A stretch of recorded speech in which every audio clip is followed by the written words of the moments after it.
Hello, and welcome to this week's In Conversation.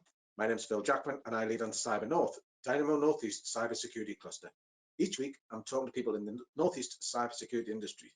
This week, I'm joined by Marcus Dempsey from InfoSec Governance. Hi, Marcus, how are you?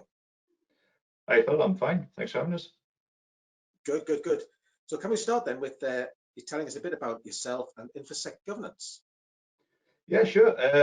I'm an old school IT guy, I guess, working from infrastructure from the old days, back in the old days of DOS and command lines and Unix. Worked up through support networks and, yeah, climbing under floors and pulling cables and all sorts like that. And then eventually I got this light bulb moment of actually running my own business. So, yeah, I originally started Terabyte and then brought up InfoSec Governance that I've just mentioned. And yeah, InfoSec Governance is all based around cybersecurity, governance, certification, cyber essentials, and those sort of things. Excellent. So am I right in thinking that InfoSec Governance is a fairly new company? And how have you found setting that up in these interesting times? It could have been better. Yeah, it was started at the end of last year, and yeah, it's been tricky times, but it's still going well. Yeah, it's ticking along. Obviously, hopefully, once lockdown's eased and the good old COVID-19's disappeared, yeah, things should pick up, and yeah, we'll go from there. And you mentioned Terabyte, so you presume you're still involved TerabyteIT. What's the difference between the two companies? Yeah, still involved in Terabyte. What it was is originally Terabyte was, I guess, doing everything. It was a jack of all trades with information security or cybersecurity. And I took the decision to actually start splitting it. TerabyteIT is primarily, I guess, your bog standard consultancy cybersecurity company, which, you know, antivirus, encryption, penetration testing, things like that. And I took the decision to move all the, I guess, certification, cyber essentials, all the governance stuff into another company and kind of dedicate that just to try and make it a bit easier for people.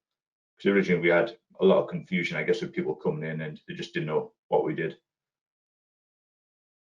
Okay, and so do you pass work between the two companies depending upon the kind of work that's needed? Yeah, we do, yeah. Right. Yeah, we just kind of split it up. Makes it a bit easier for people. So you talk about, clearly your focus is on governance, clues in the name, I suppose. And yeah, is cybersecurity therefore as much a management issue as a technical one? I think it's a bit of both. A lot of people, when you speak about security, they just think, yeah, it's down to the tech people, stick it into IT, they'll do it.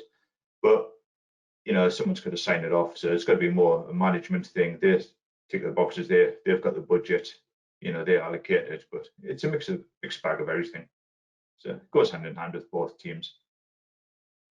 So are your customers predominantly from a technical background, or is it the owners of the companies that are approaching you?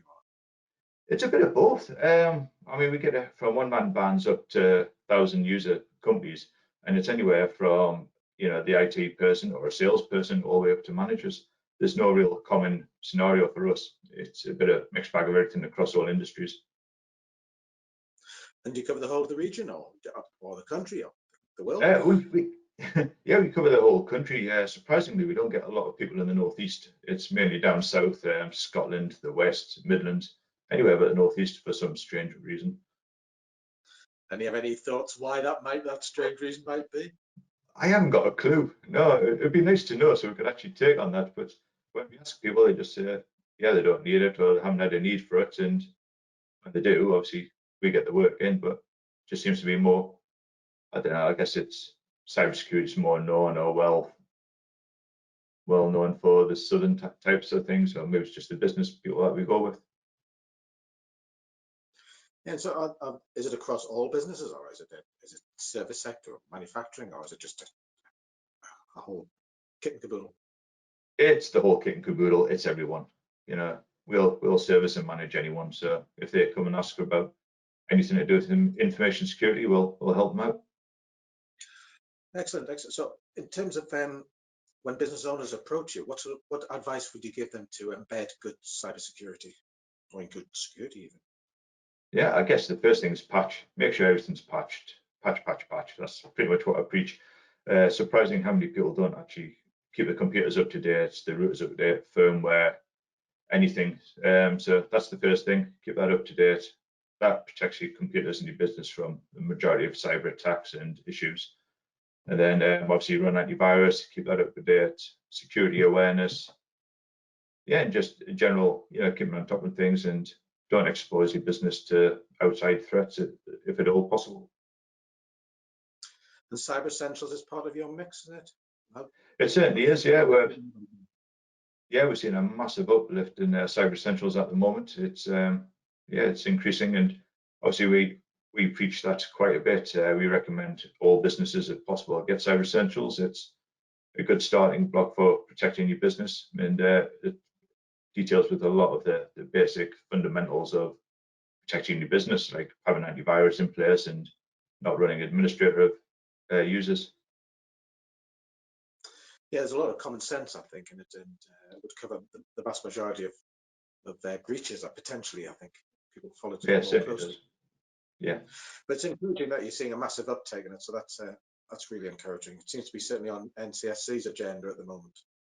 Yeah, they've been pushing it really big, especially since the changes from the 1st of April. They've been marketing it quite well, and it seems to be working. There's a lot of inquiries coming in, and everyone seems to be knowing Cyber Essentials now compared to what they used to last year or the year before.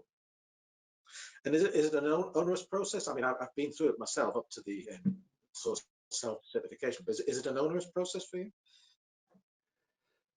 Touch wood, I would say not at the moment. Obviously, it depends upon business to business, what the controls are in place, if they have in-house IT or if they don't. Everyone's different, but it's designed for small businesses and it's not going to break the bank or anything else. So, as long as you've got the best practices in place, then it should be a fairly easy process to get them done. Excellent, excellent. And clearly, you're very embedded in this cybersecurity industry. Do you see any emerging trends that we should take note of? I think the main one at the moment is phishing attacks. So email phishing attacks where people are getting emails from what seems to be legit businesses, but obviously it's got malicious intent behind it. They seem to have increased quite a bit at the moment. So obviously a lot of them are taking account of COVID-19 or your energy companies, things like that. So just be wary of those. And obviously if you're in a business, make your customers aware or your staff aware as well. Yeah, there seems to be not a lot of new stuff about, but a lot of people using existing dirty tricks, as it were, to capture people out of the back of COVID. Exactly, yeah. Yeah, I think so. Good. Okay, so what's your focus? What's your own personal focus right now? What are you trying to achieve? We're trying to do a big shift at the moment. Primarily, our business is all 100% on site to customer premises and doing audit and stuff like that. So we've been, I guess, over the last 3 or 4 months, been shifting to more of a remote site. So trying to provide the same services remotely, which gives us challenges, but yeah, we're getting there. So obviously we'll work on that, and obviously once lockdown ends and everyone gets back to normal, we'll have that additional feature of we can either come on site or we can do it remotely, which obviously benefits a lot of people and stuff like that. Yeah, so you've been changing your own business model while expecting others to change or helping them to change. Exactly. Yeah. Do you think it'll go back? We'll see. Time will tell. I think a lot of businesses, from what I've seen, will work from home. It's easier for everyone. I do miss the personal contact, the opportunity to sit in front of people, because I think you garner much more from the conversation. There you go. Anyway, yeah, we're clearly still in lockdown, although there seems to be some sort of moves to come out. So what's the first thing you're going to do once the lockdown is over? Oh, first thing,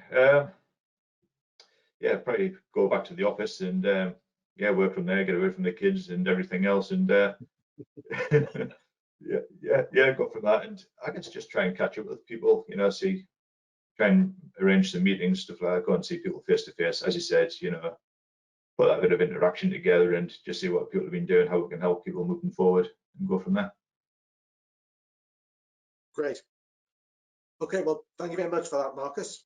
I'd also like to thank Robert, who's in the background, who's helped me set up these conversations. Look out for the next in our series, and if you're interested in taking part, then please get in touch. Thanks once again, Marcus. Thanks a lot.